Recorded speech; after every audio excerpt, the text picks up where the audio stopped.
Justiça, senadora, qual é a sua expectativa para esse depoimento de hoje do ex-ministro Onyx Lorenzoni, que foi ministro da Previdência e do Trabalho lá nos anos 2021 e 2022? Bom, finalmente esse dia chegou. Eu fui uma das autoras desse requerimento. Se nós estamos investigando de 2015 para cá, é óbvio que quem participou do governo Bolsonaro de 2019 a 2022 deveria, sim, estar aqui.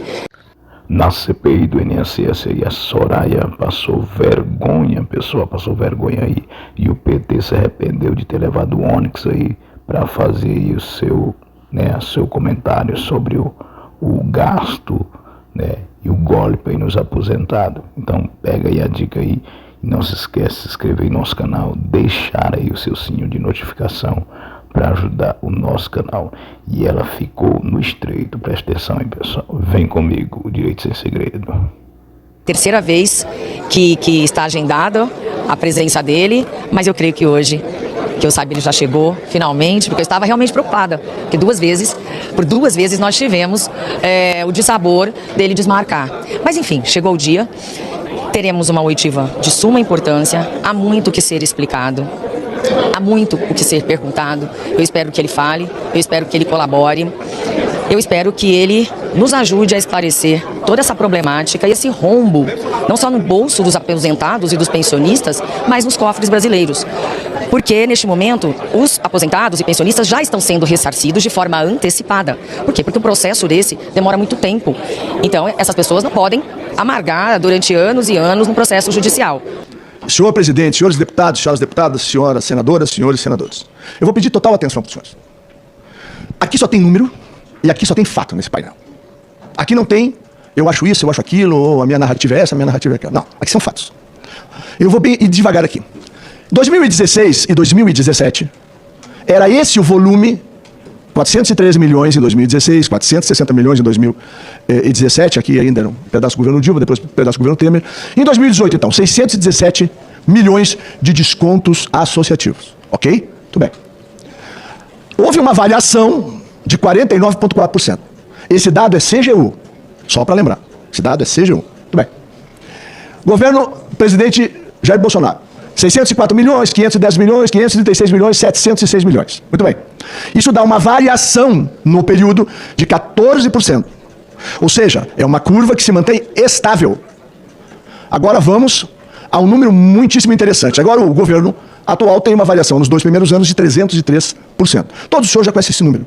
Agora me dei o trabalho de fazer o seguinte. Pegar o último valor do governo Temer, vamos lá, 617, atualizar pelo INPC. E por que o INPC? Porque o INPC é o Índice de Correção das Aposentadorias, senhor relator. E isso foi feito na calculadora do Banco Central. Nem o ser humano calculou. 794 milhões é o valor atualizado do último ano do governo Temer e que, confrontado com os 706 milhões do governo Bolsonaro, nós temos clareza que nós temos uma diferença bem significativa e não houve crescimento de absolutamente nada. Todo o resto é conversa ou tentativa de construção de uma narrativa. Vamos a outro fato, documentado também. O número de aposentados com desconto associativo em folha em janeiro de 19, quando nós assumimos o governo, eram 2.778.896. Em dezembro de 22, eram 2.706.880. 72.016 a menos. Ou seja, este número aqui e este número aqui, um confirma o outro, sem nenhuma margem para discussão. Matemática não se discute. E a outra coisa importante é que no segundo ano de governo, um número que 6 anos passados era 2.778, foi a 7.491, 4.794.851 a mais. Esse número de 4 milhões de vidas foi acrescido nos anos de 23 e 24. Quase 5 milhões de pessoas. Próximo, presidente. E, senhor relator, eu peço atenção nesses números, depois o senhor trabalhe com eles, o senhor vai encontrar muitas coisas que eu creio que são relevantes para o seu trabalho. Bom, aqui a gente só repete, né? Antes das medidas que nós adotamos, teve um crescimento de 49,4% nos descontos associativos. Durante o nosso período de governo, houve um crescimento de apenas 14,4% com as medidas de controle. Então aqui está só para a gente poder ver com clareza. Eu vou deixar com o senhor essa apresentação. Próximo e último. E como é que nós encontramos a síntese da nossa atuação do governo Jair Bolsonaro? Primeiro, a proatividade legal na segunda semana de governo. Ou seja, entrou o governo, veio a medida provisória de situação do governo. Oi? E a primeira medida contra a corrupção está aqui. é do governo Bolsonaro. Aliás, a primeira e única em 34 anos de existência da Lei 8.213. Primeira e única. Não há nenhum governo, desde a redemocratização, que tomasse qualquer tipo de atitude semelhante a essa. Nenhum. O rigor administrativo, então aí suspendemos e cancelamos as CTs. E fizemos uma regulação muito forte através de vários decretos, trouxe alguns exemplos aqui, o 10.410, a Instrução Normativa 110, a Instrução Normativa 138, que trouxe então a biometria.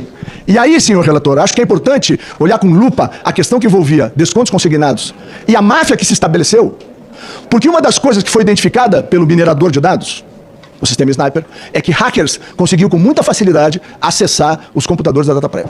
Tanto que por inúmeras vezes foi recomendado que fosse fortalecido o mecanismo de controle. E de lá saíam. Quando entrou a biometria, nós fechamos a porta no consignado. Aqui se fez uma CPI, a CPI da Terra, liderada por Álvaro Dias, nessa mesma sala. E quero dizer que fui um dos idealizadores dela, tivemos duas.